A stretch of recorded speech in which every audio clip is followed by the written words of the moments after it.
Class first year exercise हम कर रहे हैं 5.1 चैप्टर 5 पार्शियल फ्रैक्शन वाला और क्वेश्चन नंबर इसका 2। आप देखें भैया स्टूडेंट, जैसा कि मैंने आपको बताया था कि सबसे पहले जब हमें क्वेश्चन दिया जाता है लिखा होता है ऊपर रिसॉल्व इनटू पार्शियल फ्रैक्शन। ये हमारे पास क्या है, रिसॉल्व इनटू पार्शियल फ्रैक्शन। इसकी जो वो है क्वेश्चन की स्टेटमेंट है रिसॉल्व इनटू पार्शियल फ्रैक्शन।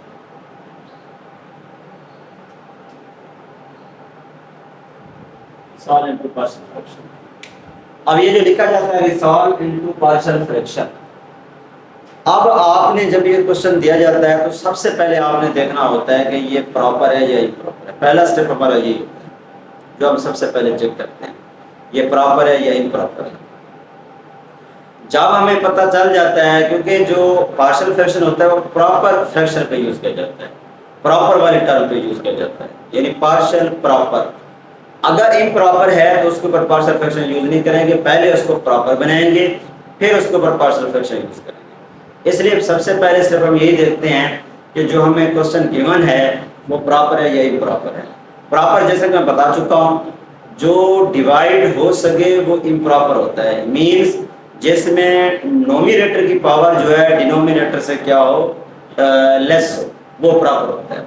यानी यूँ समझ लें कि नोमिनेटर की पावर जो है वो कम होनी चाहिए डिनोमिनेटर की पावर से, तब वो प्रॉपर है, यानी डिवाइड नहीं हो सकता। जो इम्प्रॉपर होता है वो डिवाइड हो सकता है, यानी जिसमें नोमिनेटर की पावर जो है डिनोमिनेटर से ग्रेटर हो, वेरिएबल की पावर, यानी नोमिनेटर की जो वेरिएबल की पावर है वो डिनोमिनेटर की वेरिएबल की पावर से ग्रेटर हो या बराबर हो, इक्वल हो, तो वो डिवाइड हो सकता है। तो वो इसका मतलब है इम्प्रॉपर है। तो पहले उसको प्रॉपर बनाएंगे फिर उसको उसके ऊपर पार्शियल फ्रैक्शन यूज करेंगे। अब जैसा कि ये क्वेश्चन दिया हुआ है, अब आप देखें एक्स स्क्वायर, और अगर इसको सिंपलीफाई करें, नीचे फार्मूला बन रहा है x + 1 x - 1, ये भी आपके पास बन रहा है x² - 1। नोमिनेटर में भी x² + 1 है, डिनोमिनेटर में भी x² - 1 है, तो सेम है, तो ये डिवाइड हो सकता है, ये इम्प्रॉपर है।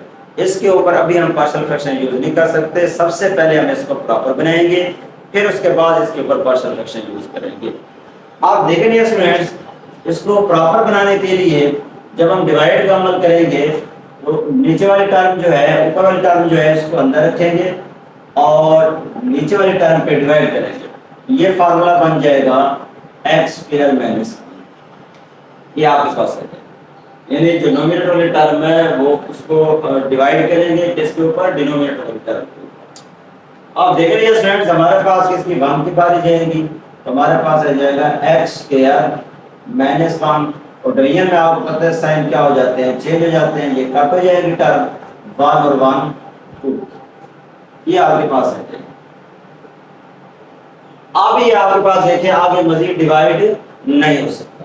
अब जब इनको लिखा जाता है, सॉल्व किया जाता है, तो इस तरह किया जाता है कोशेंट प्लस रिमाइंडर और बाय डिवाइजर।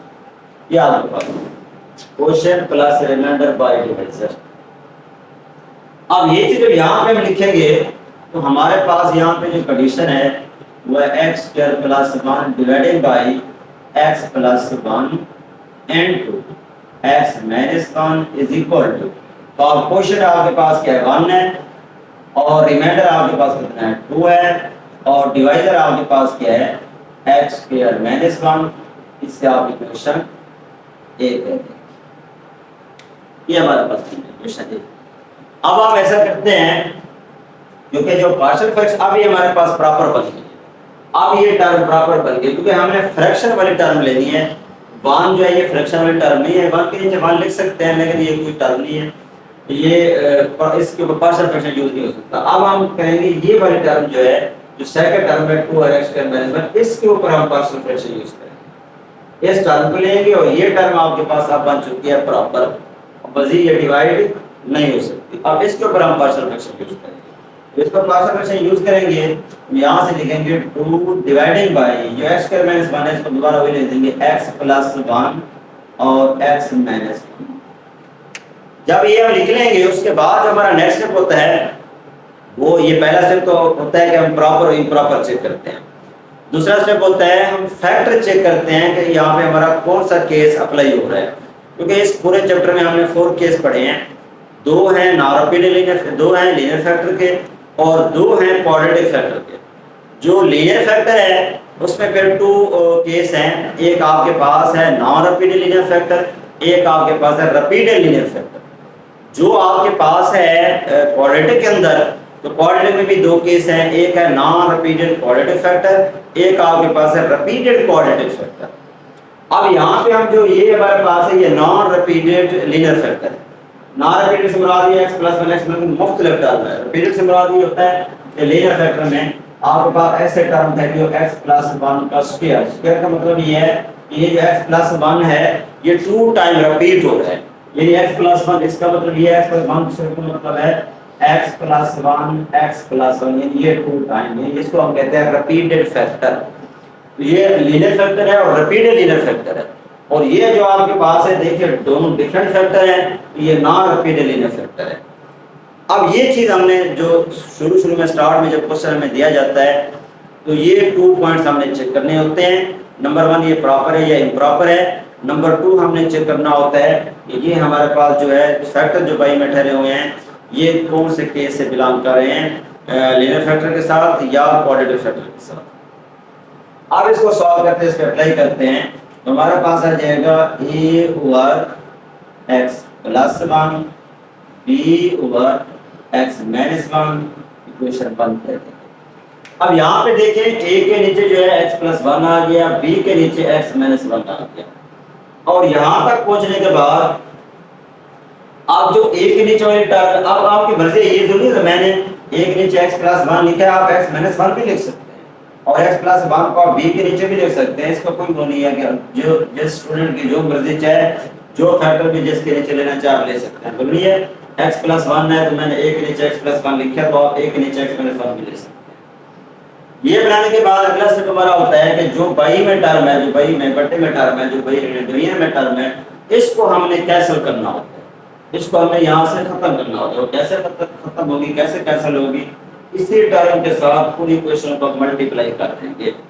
जब इसी टर्म के साथ मल्टीप्लाई करेंगे तो हमारे पास आ जाएगा multiplying x + 1 x - 1 multiply 2/x + 1 और x - 1 इज इक्वल टू, और यहाँ से हमारे पास है इसको भी मल्टीप्लाई करेंगे x + 1 x - 1 multiply a/x + 1 plus इसके साथ भी मल्टीप्लाई करेंगे जो कि हमारे पास आएगा x - 1 x + 1 मल्टीप्लाई, तो हमारे पास आ जाएगा b/x - 1 b/x - 1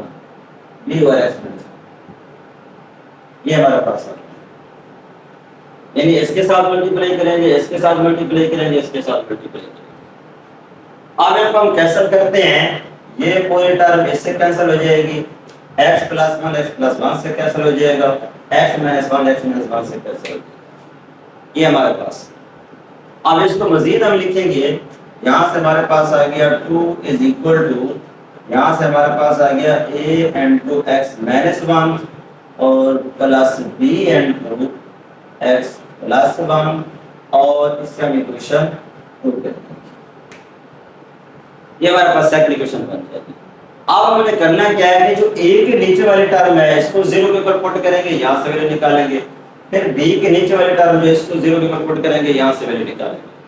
अब मैं इसको पुट कर रहा हूँ, हमारे पास है x + 1 = 0 के, ये a के नीचे वाला फैक्टर जो है इसको 0 के ऊपर पुट कर देंगे और यहाँ से वैल्यू निकालेंगे x = -1, ये हमारे पास आ जाएगा। और ये x = -1 जो है ये इसी सेकंड इक्वेशन में हम पुट कर देंगे।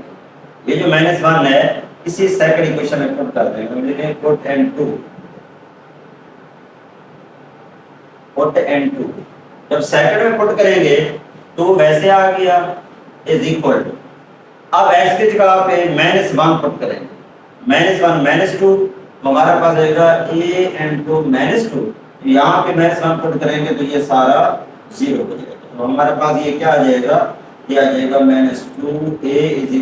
2 के, 2 से कट गया और a = -1। ये हमारे पास ए की वैल्यू आ गई। उसके बाद हम आते हैं दूसरे फैक्टर पे। बी के जो नीचे वाला फैक्टर है इसको 0 के ऊपर पुट करते हैं। इसको 0 के ऊपर पुट करेंगे तो हमारे पास क्या कंडीशन बनेगी। मैं इसको पुट कर रहा हूं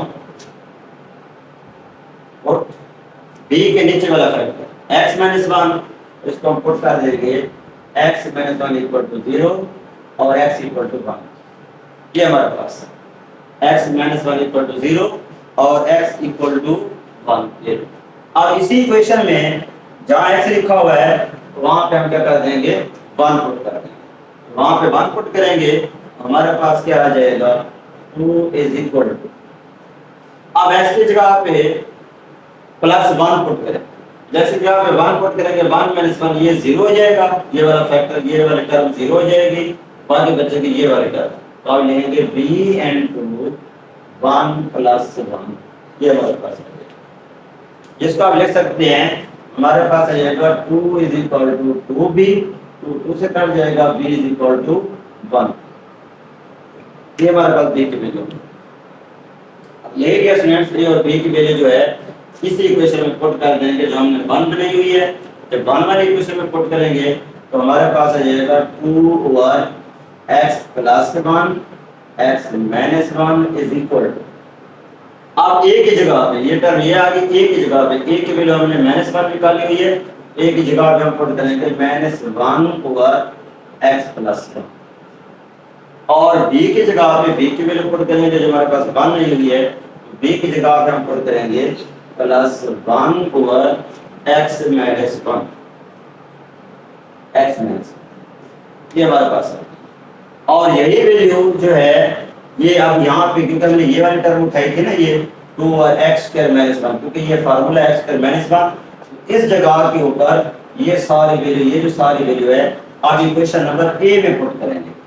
जब इक्वेशन नंबर ए में पुट करेंगे तो वो ये वाली टर्म आ जाएगी, ये वैसे आ जाएगी हमारे पास और इसको हम लिखेंगे x² डिवाइडिंग बाय ये हमारे पास x + 1 x - 1 ये हमारे पास आ गई x + 1 x - 1 इज इक्वल ये 1 जो ठहरा हुआ है ये 1 आ जाएगा 1 प्लस ये 1 वैसे आ गया और आगे इसका जो अंश है वो हमारे पास ये है सर, ये जो हमने निकाला हुआ ये सारा अंश।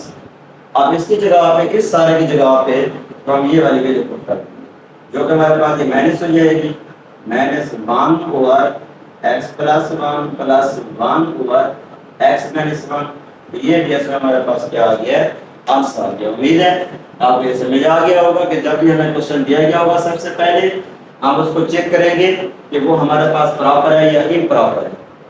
तो क्योंकि जो प्रॉपर होता है उसके ऊपर पार्शियल फ्रैक्शन यूज होता है, इम्प्रॉपर के ऊपर पार्शियल फ्रैक्शन यूज नहीं होता। इसलिए पहले हम इसको क्या करेंगे प्रॉपर बनाएंगे। अगर जिस तरह ये इम्प्रॉपर था हमने पहले इसको प्रॉपर बनाया फिर उसको यहाँ पे लिखा फिर उसके बाद उसके पार्शियल फ्रैक्शन यूज किया उसमें हमने ए और बी की वैल्यू निकाली।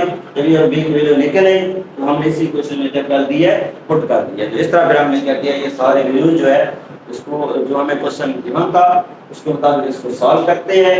और उसके बाद आपने ये दो बातें ध्यान में रखनी है। सबसे पहले आपने देखना है प्रॉपर है इम्प्रॉपर है। प्रॉपर है तो आप पार्शियल फ्रैक्शन यूज कर दें, अगर प्रॉपर नहीं है इम्प्रॉपर है तो सबसे पहले आप उसको प्रॉपर बनाएंगे फिर उसके ऊपर पार्शियल फ्रैक्शन यूज करेंगे। पहला पॉइंट। दूसरा पॉइंट ये है कि आपने केस चेक करना है कि जो डिवीजन में टर्म ठहरी हुई है जो डिवीजन में फैक्टर ठहरे हुए हैं वो लीनियर हैं या क्वाड्रेटिक हैं।